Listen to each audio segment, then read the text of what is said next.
Welcome, ladies and gentlemen, to the show here today to discuss about Impact Wrestling March 2nd, 2021 review. Folks, I know last week I talked very positive about Impact for last week's episode. This week's episode absolutely sucked compared to last week, and I gotta say, Monday Night Raw was actually better than Impact Wrestling tonight. This was trash. I mean, full on, all the way trash. This was garbage at its finest. You want to see crap wrestling? This was it right here today. I was completely bored. It lost my attention after the first match. The first match was very good, and the rest of the show was just dull. It was boring. I didn't even care for it. I really thought that this show was going to be a good one, and it was rather disappointing. I was not very happy about what happened for what they delivered here. I thought they could have done a far better job. It seemed to me like they just were having an off night, apparently, or just didn't give a flying fuck. They did some building up between Rich Swann and Moose for their World Championship match coming up on March 13th at Sacrifice. But other than that, this show was completely dreadful. It was not exciting or entertaining to watch. Just getting into it, a number one contenders match for the X Division Championship, which, like I said, was a very good match. Ace Austin won this matchup. Very good selection to go with him. They could have went with Chris Bay, too. I would have been fine with either one of them. Going up against TJP. I think TJP is an excellent performer. What they did with him in WWE was terrible. I don't know why the fuck they did what they did. He was a great cruiserweight champion. Well, not a great cruiserweight champion, but he was a great wrestler on their roster, and they just tore him apart year by year as he drifted away from WWE after his contract was up.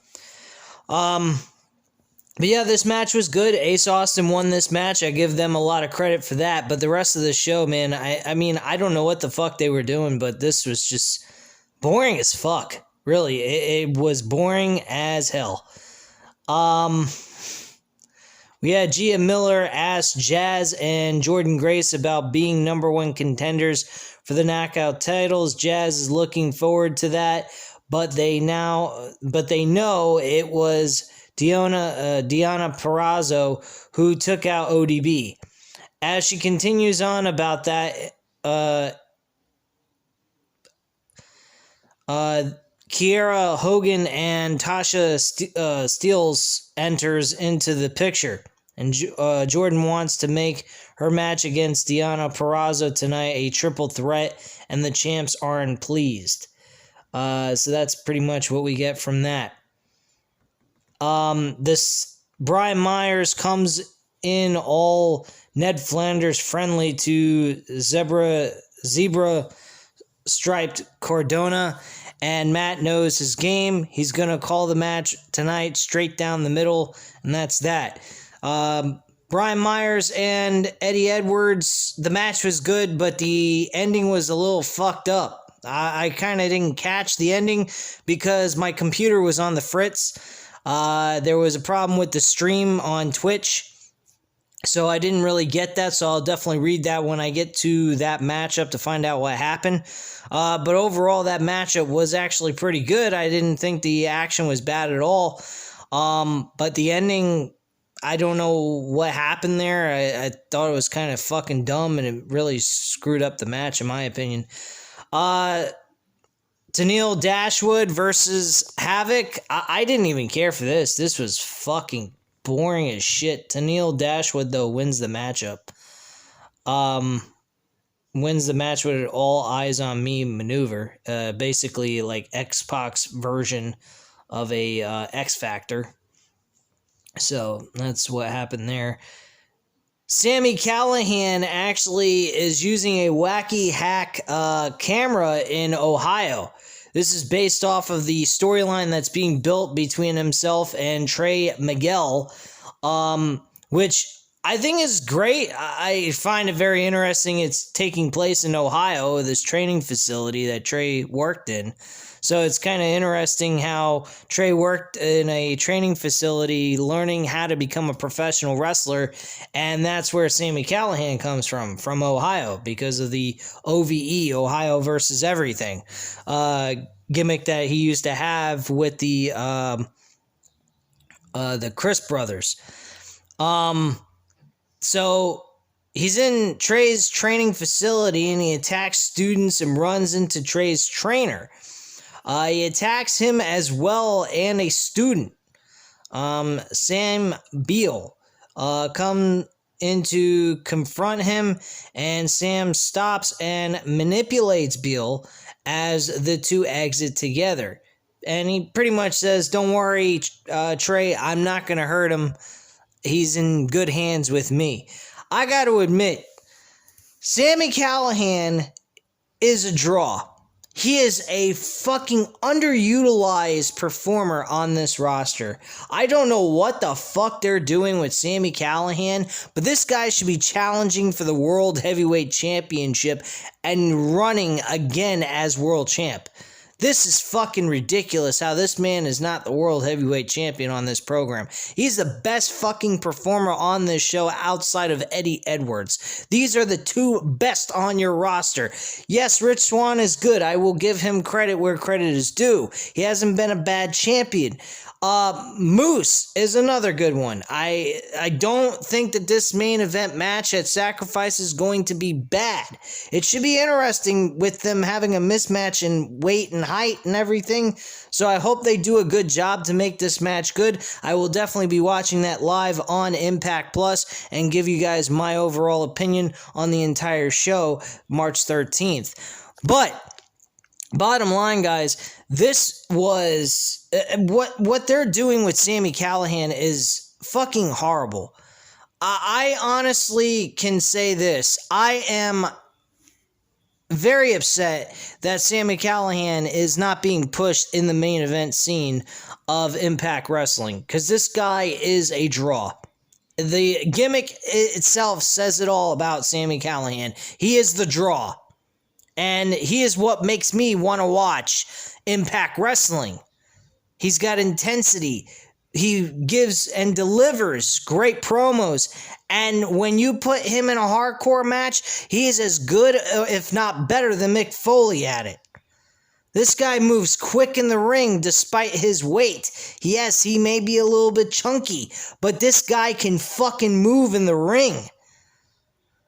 He needs to work a little bit on his wrestling expertise, like, technician wrestling. But outside of that, this guy is what he is. He's a draw for this company. And for whatever reason, he ain't being pushed in main event scene. And I think that's fucking pathetic. Really, I do. I don't like that at all. We then go to the Swingers Casino. This made-up bullshit casino with Johnny Swinger. And he's actually got TJP playing the tables as Ace Austin enters with Madman Fulton. Chris Bay enters as well and calls Ace out.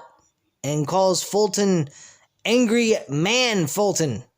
Or Man Futin. Oh, some shit. I don't know. Wasn't even paying attention. A match is booked by Swinger, and that's that. They're supposedly going to have Ace Austin and Chris Bay go one-on-one against each other. I don't know if it's for his number one contender shot for the X Division title, or they're just going about having this as just a one-on-one match for them to gamble on to see who would actually win. I'm not 100% sure, nor do I care. I think the match will be great for these two to compete, but for what reason? Are they actually competing over the number one contendership? Because if it's not for that, what's the fucking point? It's completely dumb. We then have Eric Young backstage with Diener, who failed to actually beat Jack something, or Jake something. And he failed to win that tables match from last week. And now he has to accept the consequences. When he fails, it makes him weak. So therefore, that is a disease that takes place within him. So therefore, they go through this process where he gets his ass kicked if he fails. So they go back behind the wall, and they have this guy Joe During kick his ass off screen. The lighting is very mysterious and shadowy. We hear a lot of noise going on in the background. Eric Young is smiling as if he's like teaching fucking Diener a lesson and making him a stronger person, basically showing him tough love in a sense to make him better at what he does so that he won't fail again, I guess, type of attitude. Don't worry, if you're in WWE, you're guaranteed to fail. If you're a jobber, you're made to look like a chump, okay? Plain and simple. Diener, I don't know why they split up Diener and the other guy, Jack, or Jake, whatever the fuck his name is. I don't even fucking remember. Who really fucking cares at this point? Who gives a shit, really? Let's get real. So we get Tony Khan and Tony Schiavone talking about the rundown for Dynamite for tomorrow. They're also hyping up the card for Revolution, and so on and so forth. He says Impact is one of us. New Japan Wrestling is one of us. And they all are on the same page. It's us against them. He then hypes up the big debut of Paul White. Folks, I'm not looking forward to this. Do I think Big Show is a great performer during his time? Yes. I think he was excellent what he did. He was huge. He excelled. He tried to make things, as best as possible. But let's get real. This is not exactly what you call a big, humongous, shift in the wrestling world here. I mean, it's fucking Big Show. He's not going to do much of anything. And he ain't going to move a needle. Give me a fucking break. We have the Good Brothers and David Finlay and Juice Robinson going up against Triple XL and Reno Scum. This match ended with the Good Brothers and David Finlay and Juice Robinson winning this matchup with the win by the Magic Killer from the Good Brothers and getting the 1, 2, 3. And that's basically how that match ended. It wasn't very long at all. It was very short, sweet to the point. After the match was over, they were trying to battle position who got to show off first and so forth. Who's the better team, I guess you could say. So, we get Rich Swann video package aired to hype his match with Moose at Sacrifice, which was a very nice piece. I liked what they had to say make Rich Swann say in this promo video package. He believes that he will beat Moose because he has heart. He may be smaller than Moose. Moose may be taller, faster. Well, not faster, but just taller and stronger than he is. But he believes that because of his heart, it will help him get through this matchup and retain his championship at Sacrifice. Earlier in the show, they had Moose saying the complete opposite. I'm bigger, I'm stronger, I got what it takes to be the World Heavyweight Champion. I've carried the TNA World Championship in my possession for a year almost, and no one has beaten me for it. So at this point in time, I believe I'm going to win this match because of height and strength, basically. And both scenarios, very good. Very good stuff. Very simplistic. Nothing, too difficult. it doesn't have to be out of the box ridiculousness to make it intriguing. Just make it simplistic. It's like, if you're a guitarist, okay, let's just say you're a guitarist, and you're playing a really simple tune, and it's a simple riff, but it sounds really good, and it goes well with a song. Do it that way. When you do something really crazy with a guitar, and it comes out all fucking weird and stupid, it's not gonna sound good, so who gives a fuck?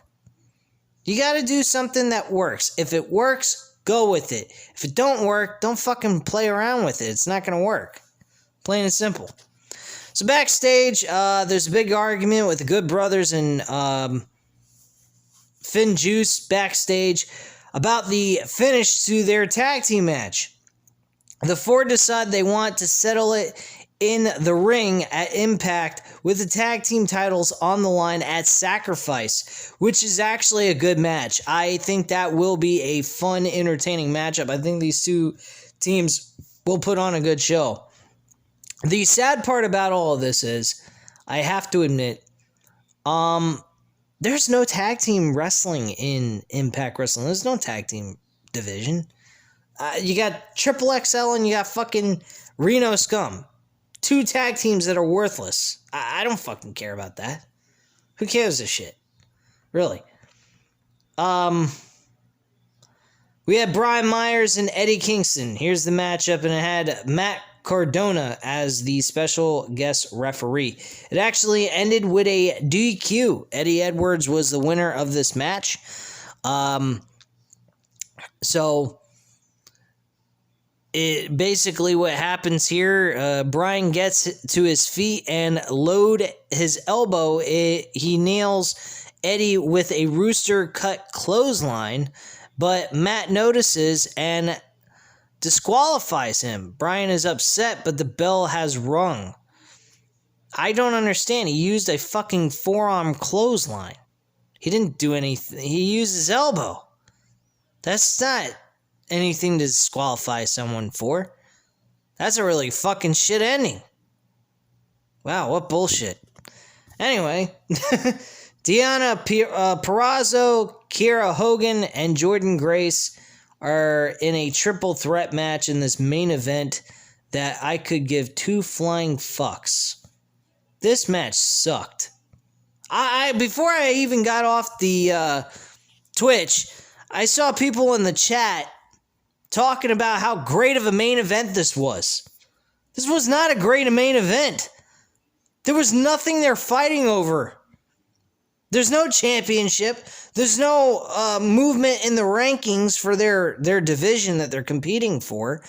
I mean, and Deonna Purrazzo wins this. She's the fucking Impact Women's Champion. Now, granted, that's a smart move. I will admit that.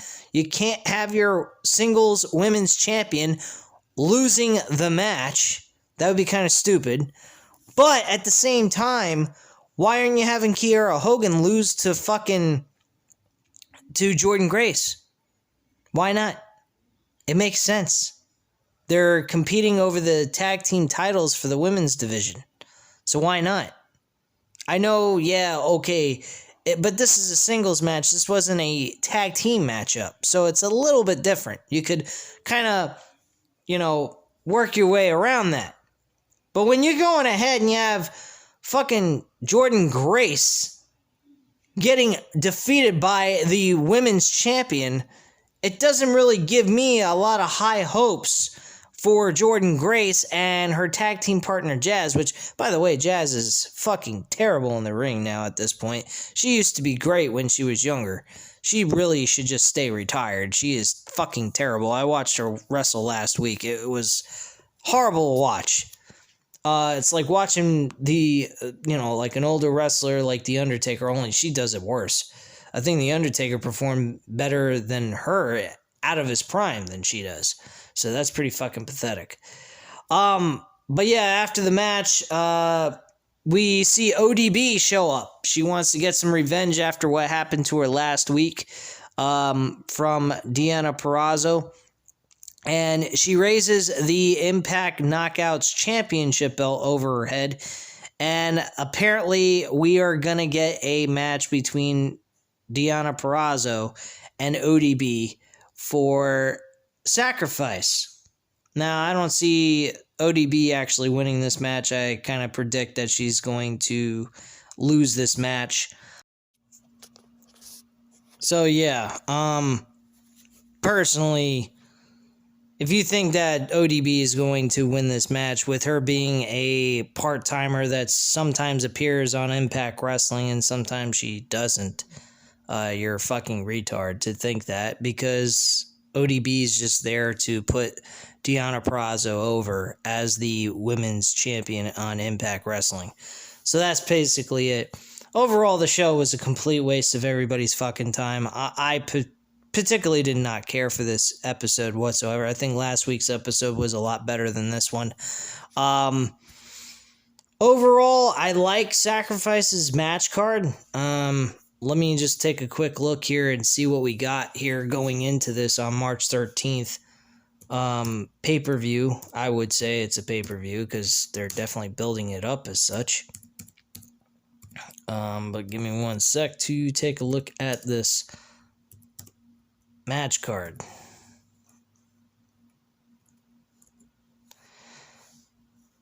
Alright, so... No.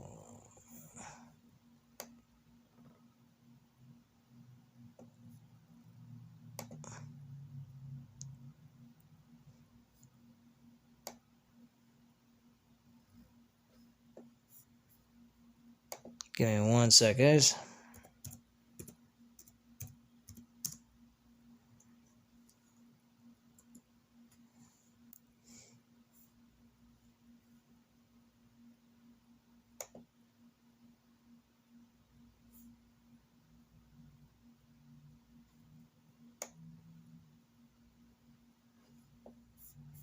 Trying to find this match card here, and it's not being very helpful.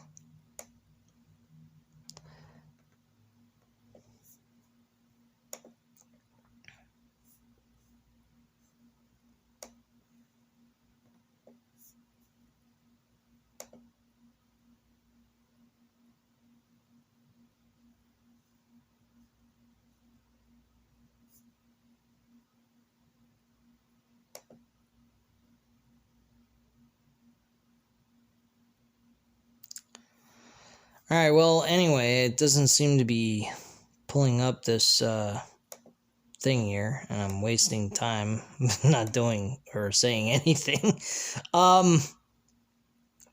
Anyway, here we go.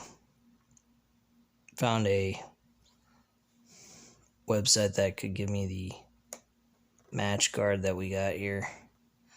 Alright, so far we have the Impact World Championship match between Rich Swann and Moose. We have Impact Knockouts Tag Team Championship match with Fire and Flava, Kara Hogan and Tasha Steelz versus Jordynne Grace and Jazz, as I already mentioned. We also have the Impact Tag Team titles with the Good Brothers versus Finn Juice. And for right now, I believe we are actually going to have a match between... trying to think here. A match between the X Division champion TJP and fucking Ace Austin. Another match I'm pretty certain is going to take place on this pay-per-view card is going to be the match between Trey Miguel and Sami Callihan. I really think that match is going to be a pretty good one too. Hopefully we get to see some kind of like aftermath of what Sami Callihan did to that one student that Trey Miguel knows personally. So hopefully that turns into something really interesting. But overall, I mean, the match card doesn't seem all that bad. It definitely seems well worth your time to go check out if you have Impact Plus. So I would definitely would recommend it. Holy shit, they got a Ring of Honor. Ring of Honor Anniversary 19. And what's their match card here? Okay, we got Ring of Honor World Championship with Roosh defending his title against a mysterious opponent at this point. They don't really have the match card really set up yet. So yeah, I'm definitely may tune into that. That takes place on March 26th. So you guys may get a review from me about that on March 26th. Which, March 26th, when does that take place? The hell? Anyway. So yeah, at this point in time, guys, like I said, this episode of Impact Wrestling was a waste of everybody's fucking time. I almost fucking turned this off completely and didn't even bother doing the review. But quite frankly, I think that the Sacrifice pay-per-view is going to be decent. I think that's going to be a lot of fun to watch. And I may definitely go ahead and upload a Ring of Honor pay-per-view event for Anniversary 19, just to give you guys some other reviews on different wrestling promotions, to give you guys some more video content, matching up to the name of this fucking channel, which is World of Wrestling. So at this time, guys, you know what to do. Hit the like button if you like this video. Hit the subscribe button if you're not already subscribed to the channel, of course. And leave a comment down below, and I'll definitely get back to you on that. And I thank you very much for watching, and have a great night, guys. Bye.